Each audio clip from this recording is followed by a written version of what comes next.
My wife and I met when we were undergraduates in college. We had totally different majors, but I think the free-thinking lifestyle of being a student showed us that we both had a lot in common, especially in regards to morals, personal values, and where we both saw ourselves later in life. By the time we graduated, we'd been dating a year, and everything started moving much faster after that. We moved in together after graduating. Inside another year, Mary was pregnant with our first kiddo. Let's fast forward another 10 years. We're both working corporate jobs in the city, with a 10-year-old son named James and an 8-year-old daughter named Sylvia. This is pretty much where things kick off. The city had always felt suffocating, a constant din of noise and chaos that just wore us down. Mary and I would often daydream about escaping it all, finding a secluded spot where we could raise our kids in peace. It was a fantasy that we'd indulged in since our dating days back in college, and that one only grew more appealing with time. I hated all of it. The commute, the mortgage, the endless taxes and bills accrued purely just from living in a high-demand area. My college experience turned me on some radical thinking, mostly that of off-the-grid living, self-sustained practices, not bending over for any local or national government. I work hard, and I feel like I should have something to show for it all. That's when fate intervened. Mary's father passed away, leaving her the family cabin in his will. It was a remote place, 75 miles outside the city limits, nestled in a small community on the mountainside. Some of the homes had lights and water, while others relied on generators and wells. Our cabin fell into that latter category. It was a small price to pay, though, the chance to live off the grid. It was a very humble cabin, something Mary's father and grandfather had built back in the day. I'm talking the late 1950s. It really only had 2 rooms. They were big, though, with a small bathroom and then a larger outhouse on the edge of the property. Being 4 of us in the family, this really wasn't ideal, but Mary and I had it in our heads that we could do some light remodeling, turn it into exactly what we both needed. The square footage was good. We just needed to convert it for less of a hunting headquarters and more of a family home. I was beyond excited to begin the making changes of what I envisioned to be a perfect life. We packed up our lives and made the move, trading pavement for dirt roads, skyscrapers for towering trees. The cabin did need a lot of work, but we were both eager to put in the effort. The kids, James and Sylvia, were excited to explore their new surroundings, and Mary and I were determined to make this new life a complete success. The truly beautiful part was that this wasn't any kind of huge investment for us. The cabin literally was handed over, deed and everything, so all we had to do was just pay to haul everything, a few $100s at most. Between our jobs and what we'd saved in the last 10 or 12 years, we had a healthy cushion to take our time and approach everything with this relaxed energy. It was ideal, truly everything we'd been hoping for, and it all came at once. The cabin itself was a charming but rustic affair, creaky floors, with a chimney that puffed out smoke like a grumpy old man. We spent those first few months cleaning and remodeling, trying to bring it back to the 21st century. My wife and I have wildly different skill sets, so while she took out the cobwebs and scraped the dust off everything, I knocked the paper-thin wall down that divided the home, cleaned up the residue, and then divided the master bedroom, which was more like a bunk room, large enough to sleep 10 grown men, then put 2 shorter walls allowing for my wife and I to share a bedroom, then James and Sylvia to share one as well. This was all just temporary, until I decided how exactly I wanted that floor plan to look. The kids would spend their days wandering through the wilderness, exploring the sparse neighborhood, getting to know the locals, but only when they weren't helping us. When we ran out of work for them to do, they'd check out the trails, walk the few meager houses in the area. The community that we lived in was nothing of the sort though. No gas station, no store, no hotels, nothing. No business, no commerce. One guy had a shed on his property that he called the supply shop. He kept extra stuff on hand and would sell it to folks in the area for a premium price. Things like nails, maple syrup, mason jars, mouse traps, that kind of thing. One day, as they were walking back from the mailboxes outside of town, they spotted a man lurking in the trees. He was near a cabin, his face hidden behind this bushy beard and a mop of unruly gray hair. James and Sylvia exchanged a nervous glance, but the man didn't seem to notice them. He was too busy staring at our cabin, his eyes fixed on our little family home, like a hawk on its prey. "Who's that?" James asked, his voice barely above a whisper. Sylvia shook her head. "I don't know, but he's creepy." "Why is he watching our house?" "I don't know," Sylvia said again. That's when they quickened their pace, eager to get back to the safety of our cabin. Once they were inside, they recounted everything to Mary and I, all while eerily looking out the windows over our shoulder. As they spoke, I just imagined every single average mountain man or off-the-grid type of person. I just chalked it up to a curious neighbor. "Kids, it's just gotta be some old hermit," I said, dismissing their concerns. "He's probably just wandering around looking at his new neighbors. We've had power tools running over here for the better part of 6 weeks."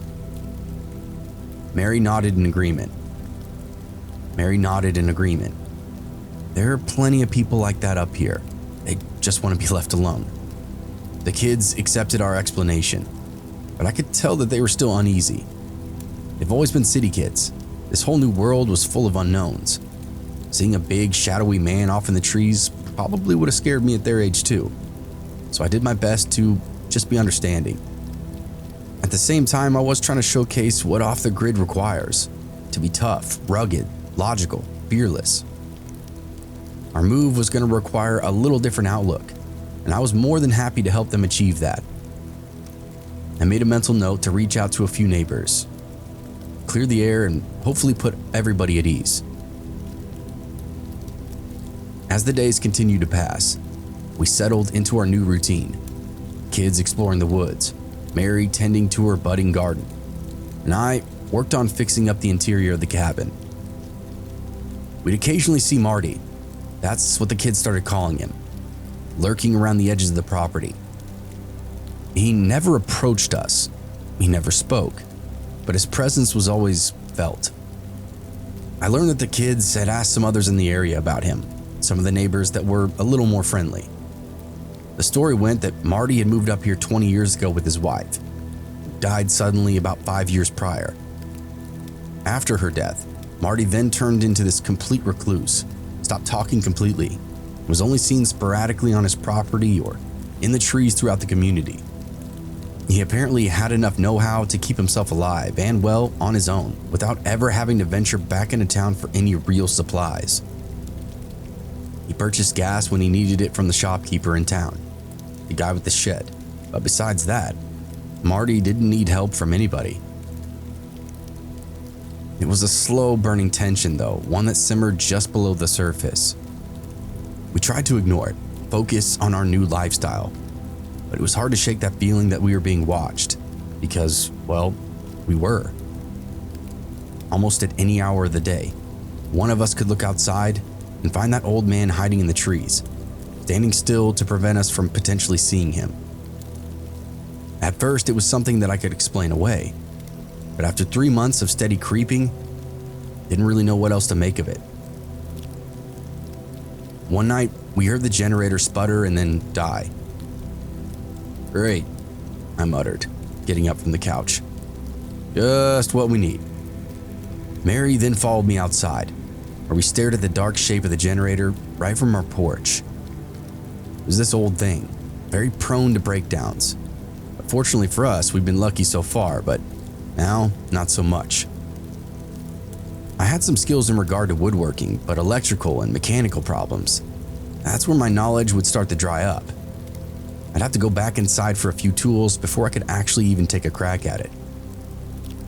"Hey, I'll go take a look," I said, grabbing a flashlight from the kitchen counter. Mary nodded, with her eyes flickering towards the trees. "Careful." I knew what she was thinking. Marty might be out there, watching us, waiting for his chance. But I pushed the thought aside and headed out into the darkness. Little did I know our lives were about to take a drastic turn.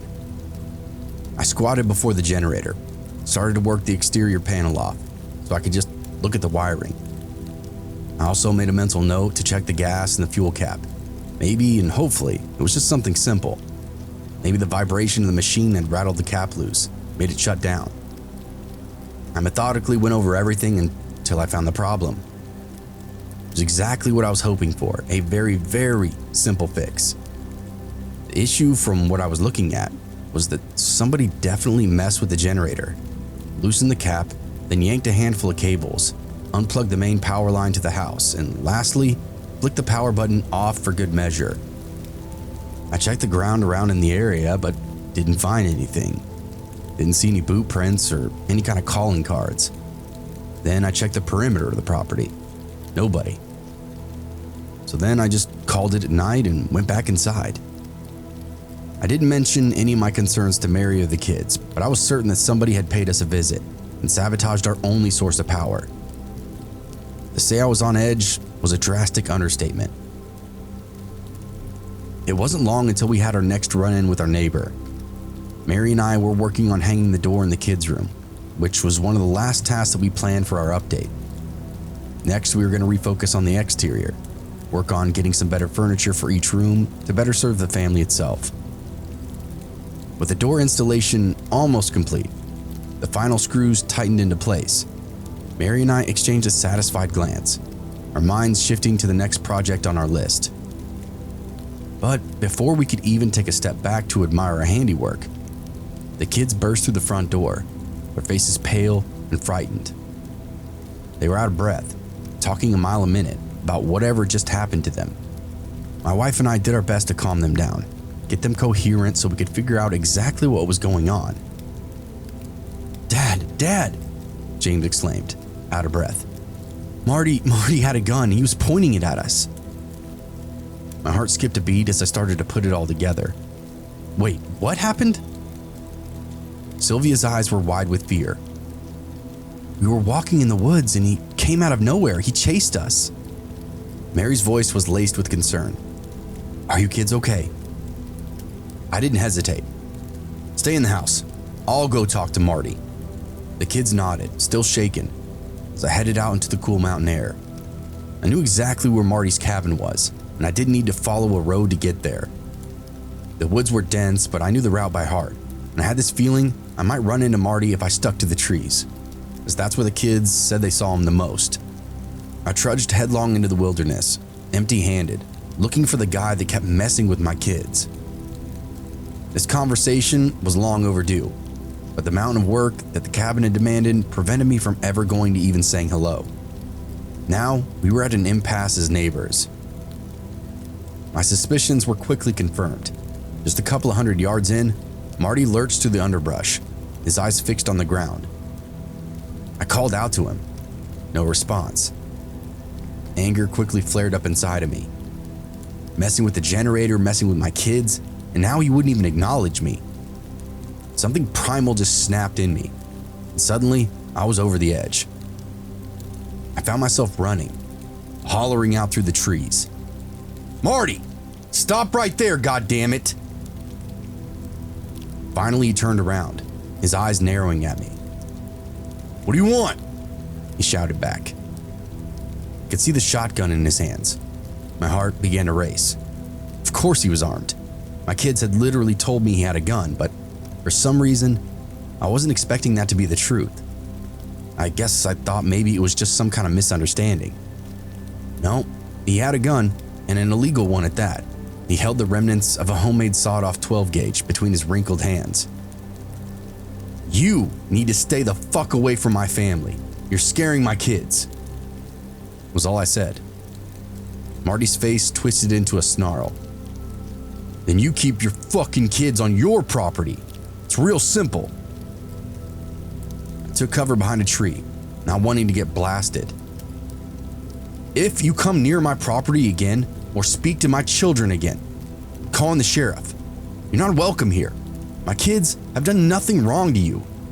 You want to make this into something, fine. We'll make it into something. Marty's eyes flashed with anger, but he didn't move. Keep your family away from my property. That's all I ask. With that, he turned and disappeared into the trees. I watched him go, my heart still racing. I knew I had to protect my family, but I also knew that Marty was unhinged and very dangerous. I couldn't believe how heated that exchange was, and neither of us had really even communicated anything, like a classic neighbor dispute. This was the kind of shit that I wanted to move away from when I left the city, but here I was again, dealing with that same crap. I made my way back to the cabin, mind racing with worst case scenarios. I flipped on all the external lights, grabbed my rifle, and loaded it up. It was time to take matters in my own hands, even though I didn't know exactly what that meant, but I knew that I needed to be ready for anything. This guy didn't hesitate to get crazy when the time called for it, so I figured I needed to do the same. As I placed the rifle on the mantle, Mary approached me, her eyes very worried.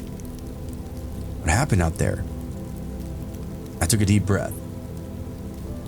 Marty's lost it. He's dangerous, and we need to be prepared. The kids were watching, their faces pale. I knew I had to keep them safe no matter what it took. I didn't make a big boisterous show or anything, but I just made sure the windows were covered, the doors were locked, flashlights placed near every door. I also made this little bug out bag for my family just in case we had to take off for whatever reason. Hey, we'll get through this, I said, trying to sound calmer than I felt. We'll stick together, we'll make it through. He's just an old man. He's not going to actually do anything. But as I looked out into the darkness, that feeling that we were in danger grew and grew. Marty was out there, watching us, waiting for his next move. I remember it dawned on me then that I didn't even know why this was happening. Were my children really even that close to your property? I mean, had they been doing something else they weren't telling me about? I questioned them a bit, but they were adamant they hadn't done anything more than walk around in the woods. We all hung out in the living room for the rest of that night and slept in each other's company. The next morning, Mary and I went over our options and decided on a course of action. Sitting around and waiting wasn't really on the table anymore. We decided to call the sheriff and make a report, as well as to get the scoop from any other locals. After making our call and explaining the situation, we were told that the sheriff would be out to our location within the hour. Our next move was my idea.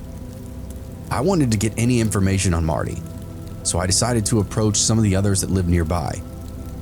I hopped in the truck and buzzed over to Walter's house, the guy with the shed out front he called a store. I went there because I knew this guy the most out of the people that lived in our area. We were actually on a first-name basis, and on top of that, I knew for sure that he'd be home. He was the retired type, made being home a full-time responsibility. He came out to greet me even before I got out of my vehicle.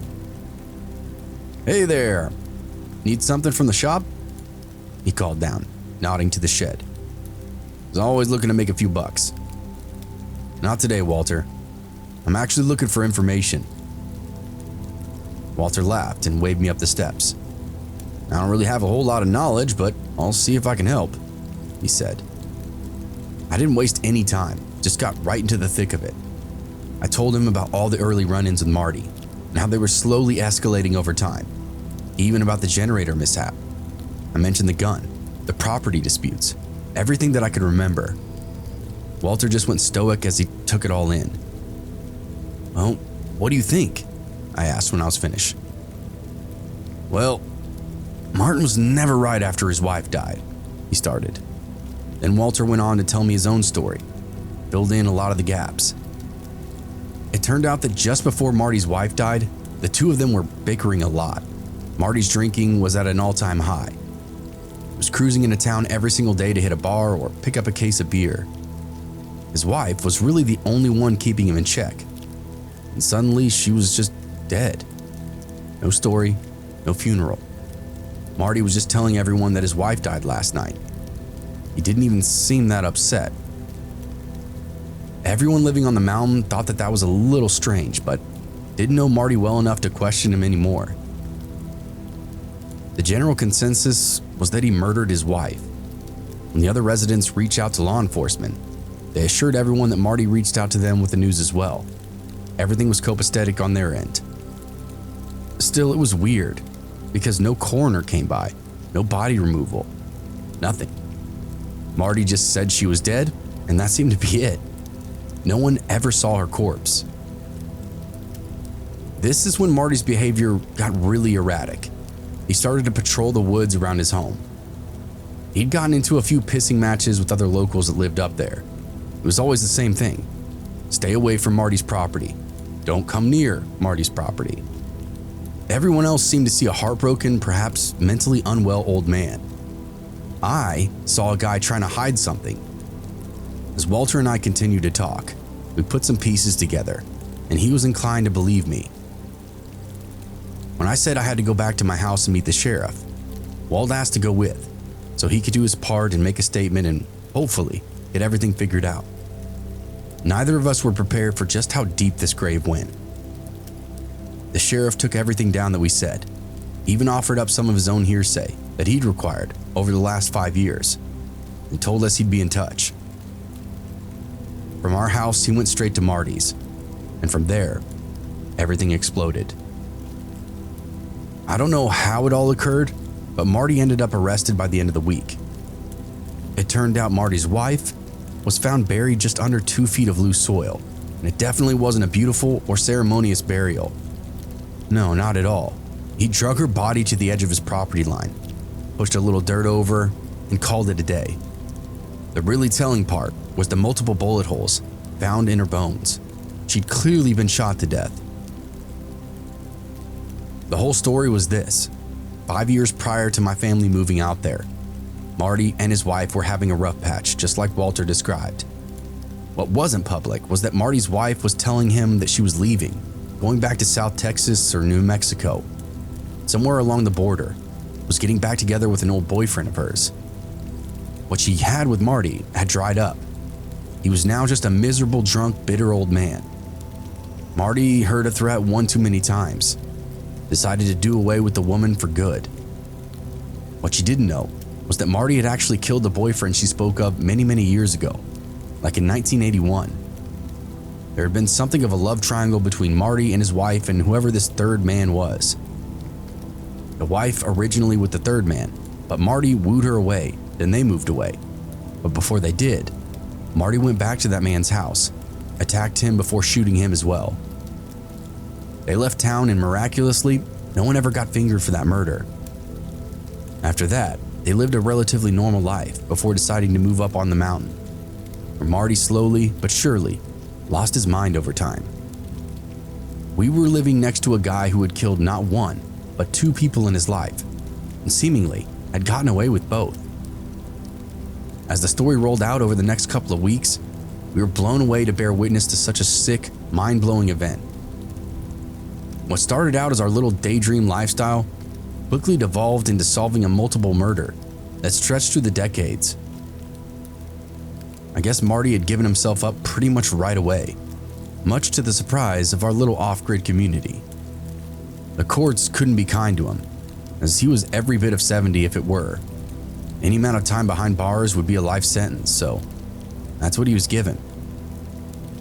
We still live in the cabin, and I've come to enjoy every aspect of our rural lifestyle. Mary homeschooled the kids, and we're all very grateful to have that whole Marty fiasco behind us.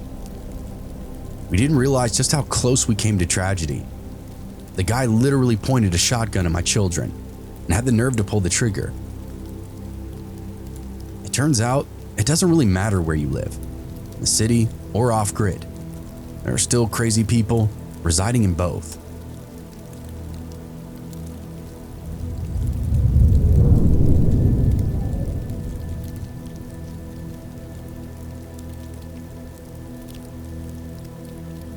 I have an off-the-grid story, but not in the usual fashion. I never lived off-grid per se, but I existed off-grid for many, many years as a young man. I dropped out of college and started hitchhiking around my state. I was around 18, which was around the same time that I quit wearing shoes. I was this free-spirited type with long hair, covered in these shitty DIY stick and poke tattoos. I'm a musician at heart, so I would just hit the road with a guitar or banjo, land wherever the wind took me. I did this until I was 21 or 22, and usually hitchhiked back and forth between my hometown, which was in South Dakota, and either went to Denver or Fort Collins, Colorado. These were happening places for a small town kid like me, ripe with drugs, cool people, all kinds of different musical shows. Catch a concert and make a few $100s playing on the street in Denver, and I could be high the whole time. This quickly became ritualistic and a way of life for me in my most impressionable years. I'll never forget the night that I met Chaz. It was a warm summer evening in downtown Denver. I was playing my guitar on the corner of 16th and Champa. I had just finished a set and was packing up my gear when I heard a voice behind me. This caught me off guard because it was a man. I figured I was about to be robbed. Usually the only people who lingered to talk after a show were single girls, so it being a man was a little suspicious. Also, there had been a string of muggings in the area, so I was being extra cautious with whoever was behind me. "Hey, pretty good. You play like a real musician does." I turned around to see this tall, lanky guy with a messy mop of hair and a big, wide grin. He was carrying a battered old guitar case. Looked like he'd been on the road for a while too. I immediately let my guard down in the moment. Shit, it felt like I was looking in the mirror. I knew this guy just wanted to talk shop, maybe even buy me a beer, so I took the bait and ran with it. "Hey, thanks, man," I said, shouldering my pack. "Try my best, it's not easy out here. There's lots of stiff competition." We introduced ourselves and Chaz told me that he was a musician too. We started talking about music, life on the road, and everything in between. It felt like we'd known each other for years and years. He was from Kansas, also from a small town, and got out of town the only way he knew how, playing music. He tried to start a few bands and failed, so hit the road as a solo gig, never looked back. Colorado cities were like a magnet at the time for wandering souls like ourselves, so it was purely happenstance that we just happened to meet up that night. Chaz opened up the conversation only because he liked the way I picked the strings. From that night on, Chaz and I were inseparable. We spent the next 3 years traveling around the central US, playing music, hitchhiking, and seeing all the sights we could see. We lived a colorful life, always on the move, never staying in one place for too long. We did this largely without phones or technology of any kind, just our instruments, some clothes, and whatever money we could scrounge up with our talent. Those years were incredible because we really got to learn how the other played, and by doing so, truly learned how to complement one another. We got many high praises from people all over the country. But as the holidays would approach, we'd always make our way back to our respective hometowns to spend our time with friends and family. It was a ritual that we both looked forward to, a chance to recharge our batteries and get ready for another year on the road.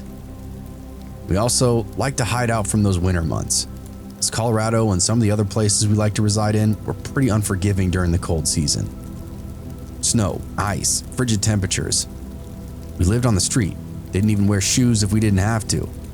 We weren't built or prepared for any kind of experience like that. So a home retreat was always in order for some time around Thanksgiving. This year was no different than any other. I just got back to my hometown, a small town in South Dakota, was settling in my parents' old house. I was looking forward to having a few weeks of relaxation, some good home cooking, maybe even play a few local gigs. I like to come home and really fine-tune whatever it was I've been working on. That way when I hit the road again in the spring, I'd be much sharper and ready for a whole set repertoire. Then, on a cold winter evening, late in the season, my phone rang. It was Chaz. We usually didn't start making plans until March or April, so he was a little early to be reaching out. I figured something was up. He had some kind of question, or maybe he just missed me. Whatever the case, I answered and said hello. "Hey man, how's it going?" he asked, his voice crackling with excitement. "It's going, Chaz," I replied, laughing. "Just enjoying my downtime. How about you?" "I'm ready to hit the road soon, my friend," he said. "Been studying these railroad maps all winter, and I think I found a way for us to get to a music festival down south." My ears perked up at that. Music festival.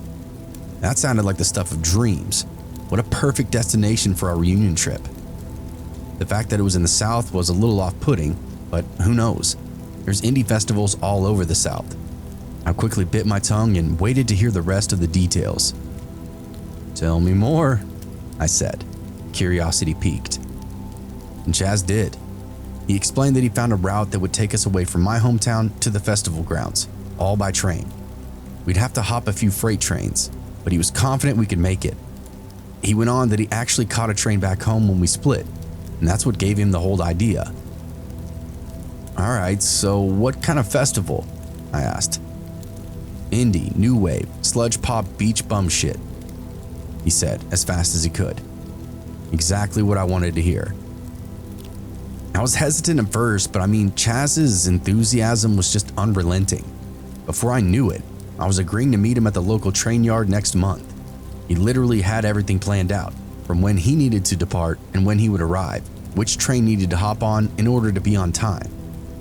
Frankly, I was blown away, super impressed with how much time he thought about this and put into it.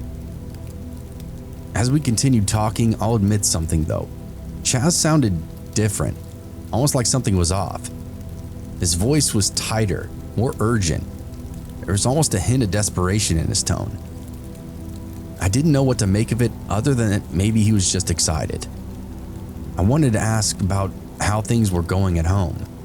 Maybe something was wrong for him to be so focused on hypothetical train schedules, but I didn't want to pry. For being a roadie-ass hobo, he was kind of a private guy, liked to keep his personal stuff to himself. He was my best friend, so I had nothing but respect for boundaries like that. So I pushed those thoughts aside. We were going on an adventure, and I couldn't wait to see what lay ahead. Chaz said he'd send me more information over the next couple of days, but for the most part, all the hard work was done. I just needed to pack up my stuff, get some extra strings, and make sure my hands were in working order for the next 8 months. I breathed a sigh of restlessness as I hung up, already ready for this trip. Little did I know, this journey would take us down a dark, dangerous path, one that would test our friendship and our resolve. But for now, all I could think about was the thrill of the ride, the rush of adrenaline as we hopped from train to train, and the music that would bring us together in the end. I got myself and my belongings ready over the next few weeks, patched up my backpack and patched up my jeans, tuned all my strings, even picked up a few extra sets just in case. I had all kinds of weird routines that I did before hitting the road. Meditating, exercising, weird stuff that prepared my mind and body for month after month of pretty rough living. I even fasted before I started my travels, just to shrink up my stomach and get ready for these sparse, meager meals. The day finally came, and it was time to meet Chaz in the rail station. It was a relatively open place for obvious reason, and I assumed Chaz would be riding in on a train. I stashed my stuff so it wasn't obvious that I was a hobo, just wandered up and down the tracks, looking for any sign of him. After an hour or so, I see a little dumpy SUV pull up down the way. Sure enough, Chaz pops out with all his stuff. He waves to the driver who waves back, then departs back toward town. I go over and greet my best friend, ask him about why he'd hitchhiked instead of rode a train. He explained the train schedules are rigid and none were coming this way. The quickest and surest way to get here on time was to hitchhike, and so here he was. Whatever the case, I was just glad to see him. Now we were ready to get this shit show rocking. "Come on, man, let's move," Chaz whispered, his eyes scanning the train station. "Our ride is waiting." I followed him, my heart racing with excitement. I'd been planning this for weeks, and finally, we were about to hop our first train together. We shouldered all of our stuff, instruments as well, began that long jaunt down the tracks. I was sick with sweat, nervous as hell for something bad to happen. I don't know why. I just heard about all kinds of crazy horror stories about train hopping, everything from run-over accidents to getting teeth knocked out from the railway workers. Just kept close to Chaz and watched my back as we walked. We made our way down the line, avoiding detection by hiding behind crates and stacks of luggage. Finally, we found a quiet car with an open door. "In here," Chaz said, gesturing for me to enter. It was dingy as hell, just a rough wooden floor with some hay here and there. The cart was mostly full of pallets, but it had a little room for us to hide our belongings and sit down and stretch out if we wanted to. We made sure to keep clear of the door just in case anyone came back to check on the car before departure. We settled in, our backpacks stashed in the corner.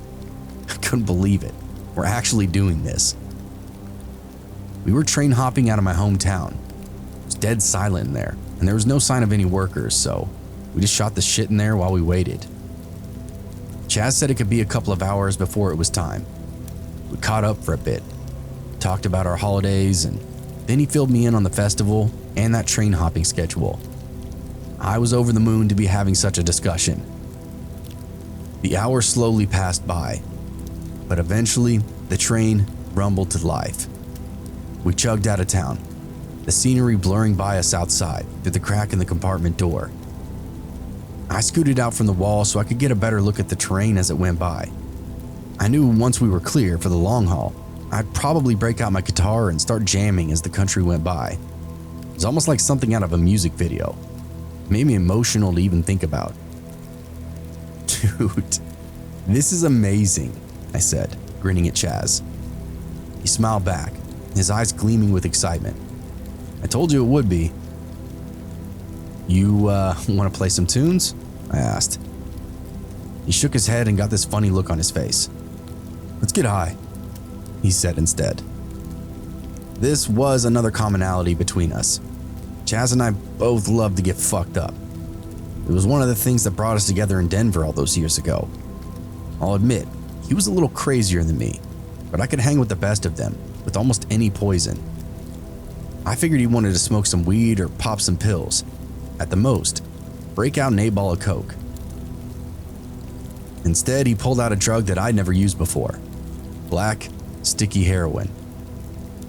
I remember getting a jittery, nervous feeling all throughout my body, and for some reason, I instantly had to take a dump. Scary and exciting, just like that train ride. I figured this would be a perfect place to experiment. Chaz did the honors, as I had no idea how to even prepare a shot of heroin. Just watched in awe. He explained he started using in his last trip home, and it quickly became integral to his creative process.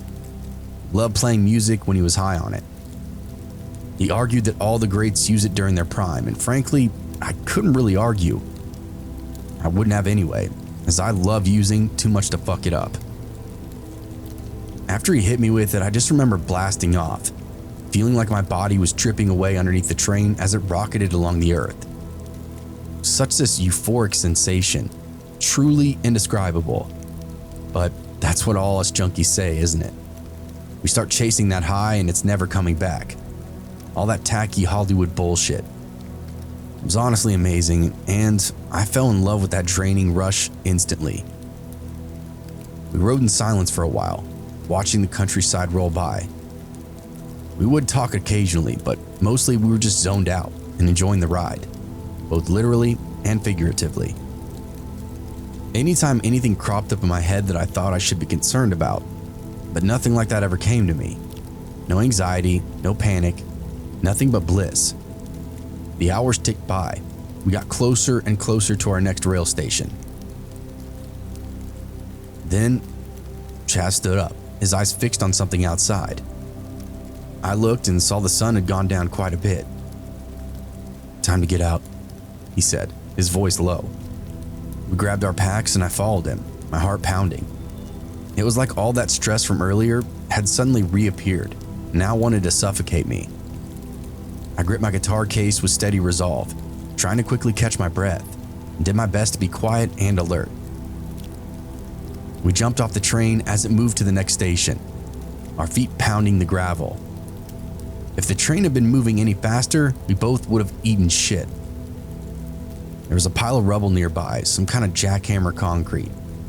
If we'd fallen headlong into that, we both would have cracked our skulls and died right there on the first stop.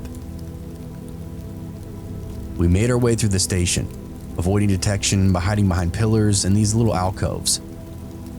Finally, we found the next train that we needed to be on.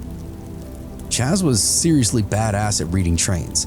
I don't even know what he was looking for, whether it be icons or serial numbers of some kind. But he found us the right train every time without fail. We continued to repeat the process, hiding in a car, then waiting for the train to depart. This station seemed to have much more in the ways of employees though, as we could hear boots crunching on the gravel outside, occasional voices, shadows passing over the crack in the door. My heart was slamming at this point, terrified that we'd be discovered. Not only were we traveling illegally, but we also had heroin, which I suspected would land us in even deeper shit. We stashed our stuff deep in the cart and hid out in the back corner. Eventually, somebody came over and pulled the hatch open, took a look into the car. With the new light, I could see a little better. When I looked over to Chaz to see what we should do, I found him loading up another bullet full of heroin. I couldn't believe it, but I was honestly relieved. I wanted all this nonsense to dissolve the second that needle hit my vein. He had us both dosed up by the time the train was rolling down the railway, and I could tell it was a higher amount this time. I was swimming, teetering on total detachment from myself and the world around me. This time though, we nodded off. Again, the most stereotypical junkie behavior on the chart, I know. I don't know how much time went by, at least a few hours, and then our lives were fucked up forever. Our peace was short-lived.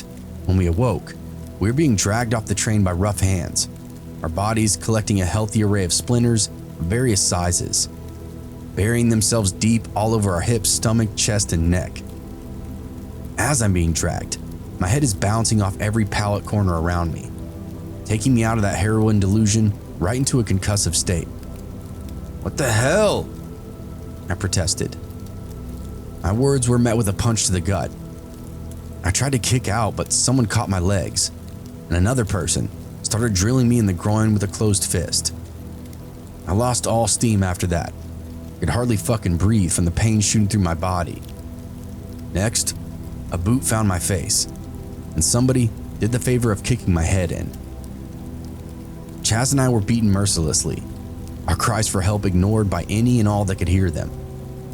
They continued to drag us until we fell 5 feet onto hard ground below.